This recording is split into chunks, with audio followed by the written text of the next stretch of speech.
그리고 이제 그 다음 질문. 창세기 1장 14절에는 광명을 창조하신 목적 중에 첫 번째가 징조를 주시기 위함이라고 말씀하셨습니다.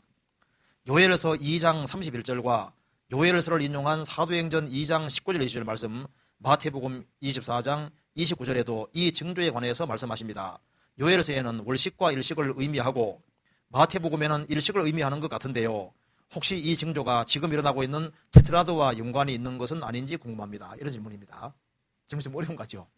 한번 생각해 봅시다. 여기 먼저 창세기 1장 14절 먼저 찾아봅시다. 1장 14절.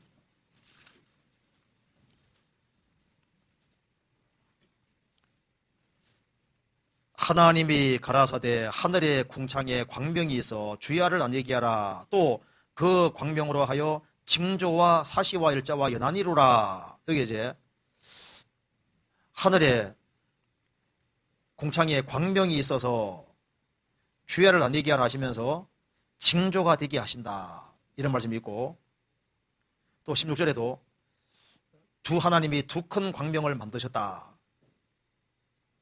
그리고 큰 광명으로 낮을 주관하게 하시고 작은 광명으로 밤을 주관하게 하시며 또 별들도 만드셨습니다. 그런데 이게 이제 창세기 1장 14절에 천체 만드신 걸 얘기하면서 징조라고, 목적 중에 하나가 징조를 위한 것이라고 말씀했다고 말입니다. 그렇죠?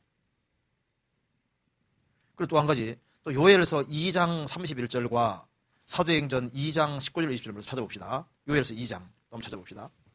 요엘서 2장. 참 연구도 많이 하신 것 같아요. 요엘서 2장 봅시다. 2장 31절.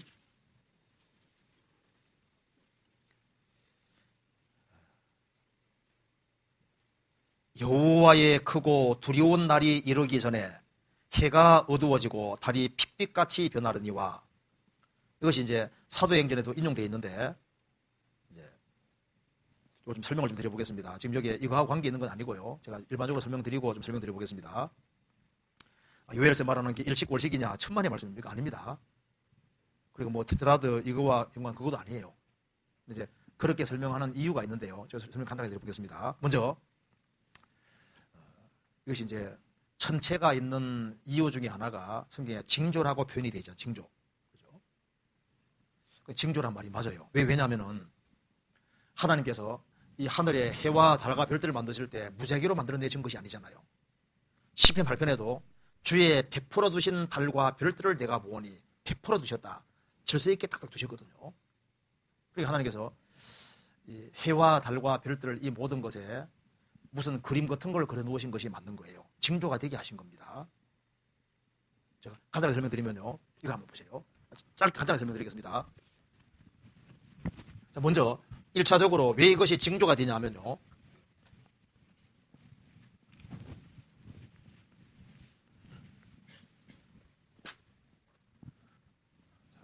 해달을 먼저 생각해 봅시다. 이게 왜 징조인지 한번 봅시다. 이제 해가 떠오르고, 그 다음에 해가 지고, 달이 떠오르잖아요. 달이 떠오르고, 이것이 다 징조인 겁니다. 왜냐하면 성경에서 해를 예수님이라고 표현하고 있어요. 누가복음 1장에도 예수님을 돋는 해라고 했습니다. 우리 하나님은 해라고 했습니다. 예수님은 흑암이 가득한 세상에 돋는 해로 오셨습니다. 그래서 예수님께서 말씀하시기를 세상에 있을 동안에는 내가 세상의 빛이라고 하셨습니다. 예수님이 십자가에 죽으실 때 오후 3시인데도 불구하고 해가 빛을 잃었다고 그랬거든요. 이제 예수님이 가실 때부터는 세상이 밤인 거예요. 그러니까 예수님이 가시고 다시 오실 때까지가 밤입니다. 그래서 어두운 밤을 뭐가 비추냐면은 교회가 비추고 있고 성도가 비추고 있으니까 너희는 세상의 빛이라. 태양은 발광체인데 달은 반사체죠. 그러니까 주님의 빛을 받아서 반사해서 비치는 역할을 하는 것이 바로 성도인 거예요. 교회인 겁니다. 그리고 달 중에는 온달도 있잖아요. 반달도 있고 초등달도 있고 금음달도 있고 아예 안 보이는 경우도 있죠. 그래서 교회 중에 주님을 환하게 비추는 교회도 있고 조금 비치는 교회도 있고 주님에게 눈을 비치는 교회도 있고 그렇잖아요. 그래서 사람 중에도 여러 부류의 사람이 있는 겁니다. 그리고 이제 세상이 가장 어두울 때, 가장 캄캄할 때 그 다음에 샛별이 떠오릅니다. 샛별은 금성입니다. 금성. 샛별은 왜 떠오르냐면은 일종의 전령입니다. 이제 태양이 이제 곧 나오니까 해를 맞을 준비하라 하는 전령이잖아요. 그런데 보세요. 깨어있는 사람은 샛별을 보고 주님 그 해를 만나는데, 너무 잠 많이 자는 사람은 태양 떠오르고 난 다음에 탁 보잖아요. 그잖아요. 그러니까 이게 샛별이 성경에 오면은 예수님의 재림의 징조라고 했습니다. 그래서 이러이러한 일이 되는 것을 보거든. 자, 우리는 지금 달이 세워서 샛별이 떠오르는 걸 보는 시대라고 할 수 있습니다. 마지막 징조를 보는 시대잖아요. 징조 보고 주님이 오시는 겁니다. 그렇잖아요. 그러니까 여기 이제 해가 뜨고 지고 달이 뜨고 지고 그 보면 그렇구나 이렇게 하고 날 게 아니라 여기에 사실 징조가 들어있는 거예요. 그렇잖아요. 그리고 또 주님 말씀하시기를 이게 징조가 된다 그랬잖아요.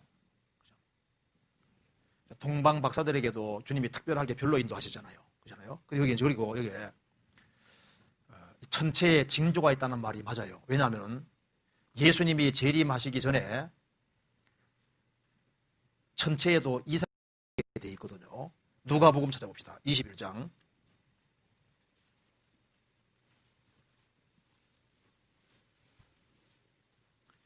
누가복음 21장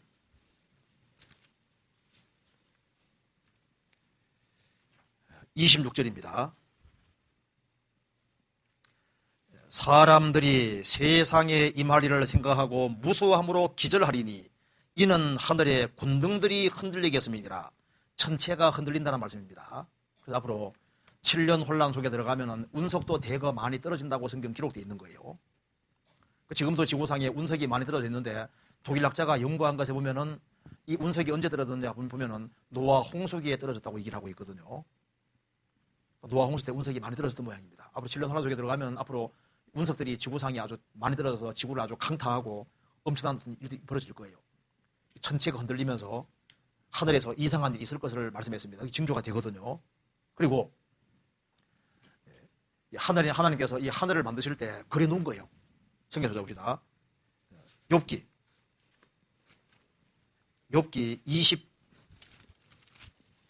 26장 봅시다. 26장 13절 같이 읽어보겠습니다. 그 신으로 하늘을 단장하시고 그 손으로 날된 뱀을 찌르시나니 그 신 성신으로 하늘을 어떻게 했다고요? 단장하시고, 그러니까 하늘을 아무렇게 만들어낸 것이 아니라 단장하셨다. 그 단장하셨을 때 여자가 몸을 단장하는 것처럼 하나님이 계획적으로 뭔가를 집어넣고 만들어 놓으신 거예요. 그래서 천체에 그림이 그려져 있는 겁니다. 욥기 38장 봅시다. 그래서 하나님이 이런 질문을 하셨습니다. 욥기 38장 32절입니다. 32절. 내가 12궁성을 때를 따라 이끌어내겠느냐, 북두성과 그 속한 별들을 인도하겠느냐. 여기에 12궁성을 때를 따라 이끌어내겠느냐. 12궁성 나와 있죠? 12궁성이 왜 여기 나올까요? 여기에 중요한 뜻이 들어있는 겁니다. 그래서 요즘은 12궁성에 대해서 연구가 많이 되고 있거든요. 12궁성이라는 거 아시죠? 여기에 12궁성 보면은 불 한번 꺼시면 좋겠는데, 예.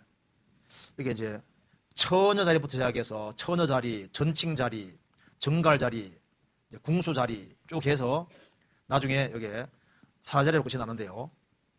이 전체가 보면 그림이 그려져 있다 그 말입니다.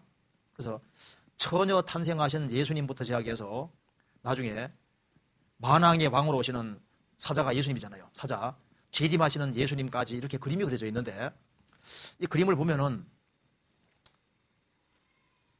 좀 진하면 좋은데요. 이 그림 보면은 이 그림이 좀 보면 심상치 않아요. 여기 보면은 용자리가 이게 보이죠. 용자리 보여요? 용이 으악 떨어지는데 어디로 떨어지고 있습니까? 여기 아라자리가 불과 유황모 자리거든요. 용이 으악 떨어지는데 어디 떨어집니까? 불 속에 들어가잖아요. 불로. 그리고 여기에 이 용사가 뱀을 딱 짚고 있고 정갈을 발로 탁 밟고 있잖아요. 이 그림이, 이쪽의 그림들을 잘 보면요, 그렇게 봅시다. 학자들이 연구를 해보니까 이 12공성 이거 자체가 조디액 이것이 까마득한 옛날부터 있었다는 거예요. 노아, 홍수 전 시기도 있었고, 그래서 이제 이렇게 추론합니다. 전 세계적으로 별자리가 다 똑같은데 왜 그러느냐? 아마 아담 하와가 범죄하고 난 이후에 글자가 없는 시대에 하나님께서 천체 속에다가 그림을 그려주고 사람이 하늘 쳐다보면 별자리 잡기가 쉽지 만들기 안 쉽거든요. 그러니까 하나님이 천체 통해서 별자리를 만들어 주셨고 이제 알려주셨고, 그것이 대대로 전해오다가 바벨탑 때 흩어지면서 사람들이 우상 숭배를 하면서 이 천체의 그림을 그려가지고 점성술에 이용을 하는 사람들이 많이 생겼는데, 다시 성경을 통해서 보면은 하나님의 역사 프로그램이 그 천체에 나타나 있다 그 말입니다. 그래서 연구가 지금 많이 되고 있는데 절대로 믿을 만한 건 아니고요. 이걸 또 뭐 신봉하는 게 아니고, 그런데 보면 아주 재밌다 생각하면 돼요. 아주 재밌고, 어쩌면 이게 성경 내용하고 비슷한 것이 너무 많은지 몰라요. 제일 먼저가 처녀 자리자, 처녀 자리. 처녀 탄생하신 예수님입니다. 그리고 그 다음에 전칭 자리가 저울 자리. 여기 보면은요, 여기 제일 처음에 처녀 자리 옆에 전칭 자리, 저울 자리입니다. 저울 자리 보면은 빅팀 자리, 이제 이게 짐승이 희생당하는 자리입니다.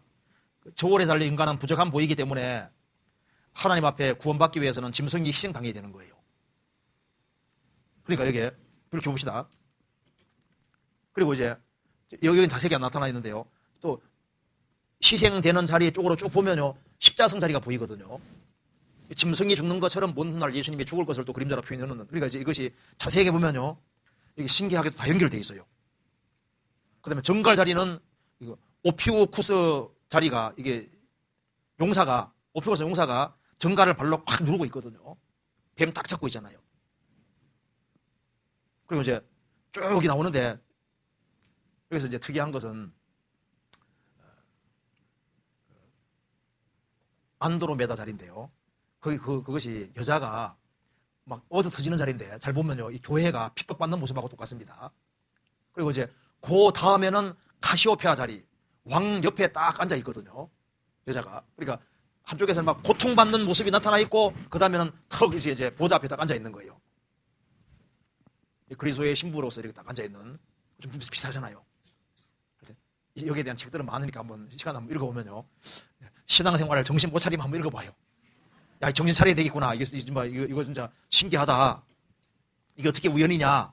우연이 아니라는 걸 알 수 있어요. 여기 보면요, 하나님이 천체의 그림을 신기하게도 딱 그려놨는데, 자세히 보면 볼수록 성경 얘기인 거예요. 여기 보면은 이게 이제 안드로메다 자리거든요. 이게 막 여인이 막 쇠살에 매어서 막 얻어 터지는 건데, 그 다음에는 보좌에 턱 앉아 있습니다.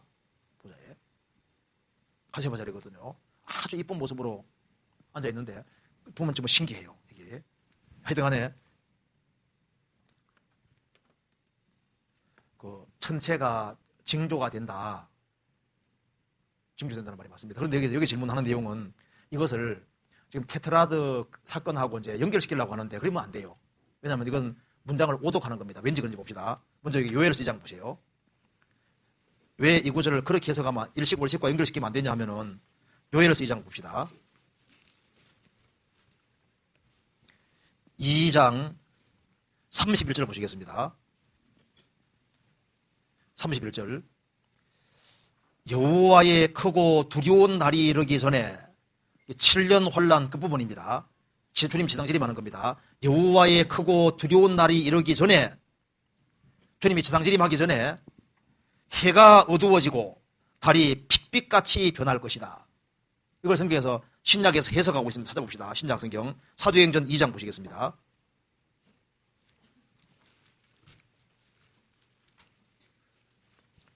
사도행전 2장 19절. 또 내가 위로 하늘에서는 기사와 아래로 땅에서는 징조를 베풀리니 곧 피와 불과 연기로다. 주의 크고 두려운 날이 이르기 전에, 주님 지상질임이 이르기 전에 해가 변하여 어두워지고 달이 변하여 피가 되리라. 이래 되죠. 그러니까 하나님께서 위로 하늘에서는 기사와 땅에서는 징조 표현이 곧 피와 불과 연기로다. 핵전쟁입니다. 주의 크고 두려운 영화로운 날이 이르기 전에 해가 변하여 어두워지고 달이 변하여 피가 되리라. 이것을 성경에서 설명을 해줬습니다. 자, 먼저 마태복음 24장 봅시다. 이것이 7년 혼란 끝부분이라고 설명해 주셨습니다. 마태복음 24장 29절.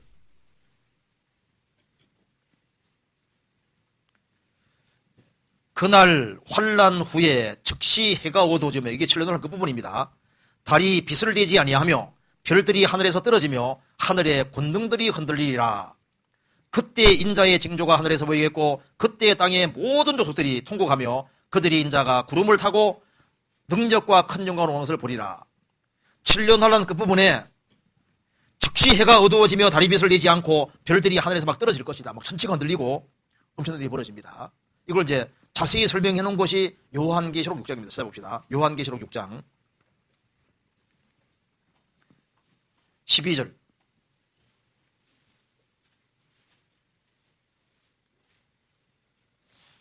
내가 보니 엿새의 너를 떼실 때 큰 지진이 나며 해가 총담같이 검어지고 말총꼬리같이 아주 완전히 새카맣게 검어지고 온 달이 피같이 되며 하늘의 별들이 무화과나무가 대풍에 흔들려 선 과실이 들어가 땅에 떨어지며 하늘은 종이축이 말랑같이 날아가고 각 산과 섬이 자리에서 옮기우매. 그러니까 7년 혼란 끝이 되면은 인간이 사용하는 행복 같은 것도 다 사용하게 될 겁니다. 그래서 핵이 팡 터지면은 하늘이 종이축이 말리는 것 같다는 것은 무슨 말입니까? 핵이 쾅 터지면은 종이축이 싹 말리는 것처럼 파란 하늘이 싹 없어진다는 겁니다. 분명히 파란 하늘인데 핵이 팍 터지는 하늘 쳐다보니까 하늘이 새카만 거예요. 그리고 달이 밤에 보는 게 달이 피같이 된다. 핏빛같이. 그리고 또 하늘에 별들이 떨어진다고 되어 있죠. 그래서 앞으로 운석도 떨어지고 무기 같은 게 막 떨어지는 것이 막 그렇지 않습니까? 별들이 들어가서 이렇게 변했을 수도 있는데 어쨌든 간에 7년 혼란 그 부분이 아주 엄청난 재앙이 있을 것을 말씀하는 겁니다. 근데 이것을 지금 요즘 일식하고 월식하고 관련시켜 설명하는 사람들이 있는데 그건 좀 과도한 해석인 거예요. 원래 이거 테트라가 원래 그리스 말이잖아요. 그리스. 4개란 얘기인데요. 이제 월식 때 보면은 월식이 뭔지 아시죠? 태양이 있고 지구가 있고 달이 있으면은 이제 태양빛을 지구가 이렇게 지나가면서 달이 그 지구 그 사이에 들어와서 새까매지는 겁니다. 달이 잘 안 보이는 것이 일식이잖아요. 월식입니다. 달이 가려지는 거거든요. 그런데 그 월식 현상 나타날 때 이 달이 붉게 나타나는 그런 일이 벌어지는데 그것이 4번에 걸쳐 나타난다. 그래서 테트라들이 이렇게 하거든요. 그러니까 이게 주님이 재림하기 전에 달이 핏빛같이 변한다 그랬으니까 이것이 혹시 일식과 관계되는 것이 아니냐 하고 이제 연결시켰는데 이 내용은요 7년 혼란 끝부분에 대한 얘기거든요. 지금 현재 있는 테트라드 현상을 말하는 게 아니고 7년 혼란 끝에 있을 것을 말하는 거고, 그리고 여기에 달이 핏빛같이 변한다는 것은 테트라드 현상 그거보다는 7년 혼란 속에서 핵전쟁이 나고 할 때 지구가 막 천지가 개벽하면서요, 그때 하늘은 총기심을 떠나가고 해도 빛을 잃어버리고 달도 핏빛같이 변하고 그게 이제 마지막 전쟁이 있을 때 있을 그 얘기를 지금 하고 있는 거예요. 그런데 이것을 지금 현재 달빛이 이제 월식하고 연결시켜서 설명하는 사람들이 좀 있는데 그건 좀 민감하게 반응하는 것 같이 생각이 듭니다. 민감하게. 그래서 달이 막 핏빛같이 약간 이렇게 붉게 나타나는 현상들 이렇게 나타나니까 그것이 한 번이 아니라 여러 번 나타나고 이렇게 하면요 사람들이 꼭 4번만 나타나는 게 아니고 더 이상 그런 것도 있어요. 그러니까 이거 혹시 지금 주님이 오시기 전에 징조를 미리 보여주는 것이 아니냐 좋게 생각하세요. 항상 미리 대비하고 사는 건 좋은 거잖아요. 그런데 이 소개에서는 원래 뜻은 지금 그게 7년 혼란 소개로 성경을 다시 연결시켜 놓은 거예요. 그렇게 이해를 하면 되겠습니다. 지금 여기 4시가 됐기 때문에 여기까지 하고 마쳐야 될 것 같습니다. 같이 기도하시겠습니다. 자비로우신 우리 아버지 하나님 감사합니다. 하나님을 등지고 살던 저희들을 불쌍히 여겨주시고 주 예수 그리스도의 보배로운 피로 구원해 주신 그 크신 은혜와 사랑을 인하여 감사를 드립니다. 저희들에게 하나님 말씀을 배우고자 하는 마음을 주시고 하나님 말씀을 바르게 익힐 수 있도록 도와주시고 말씀 위에 굳게 설 수 있도록 도와주시옵소서. 그리고 주님께서 맡기신 일을 잘 감당할 수 있도록 도와주시고 오늘 나머지 모든 시간도 친히 인도해 주옵소서. 주 예수 그리스도 이름으로 기도하옵나이다. 아멘.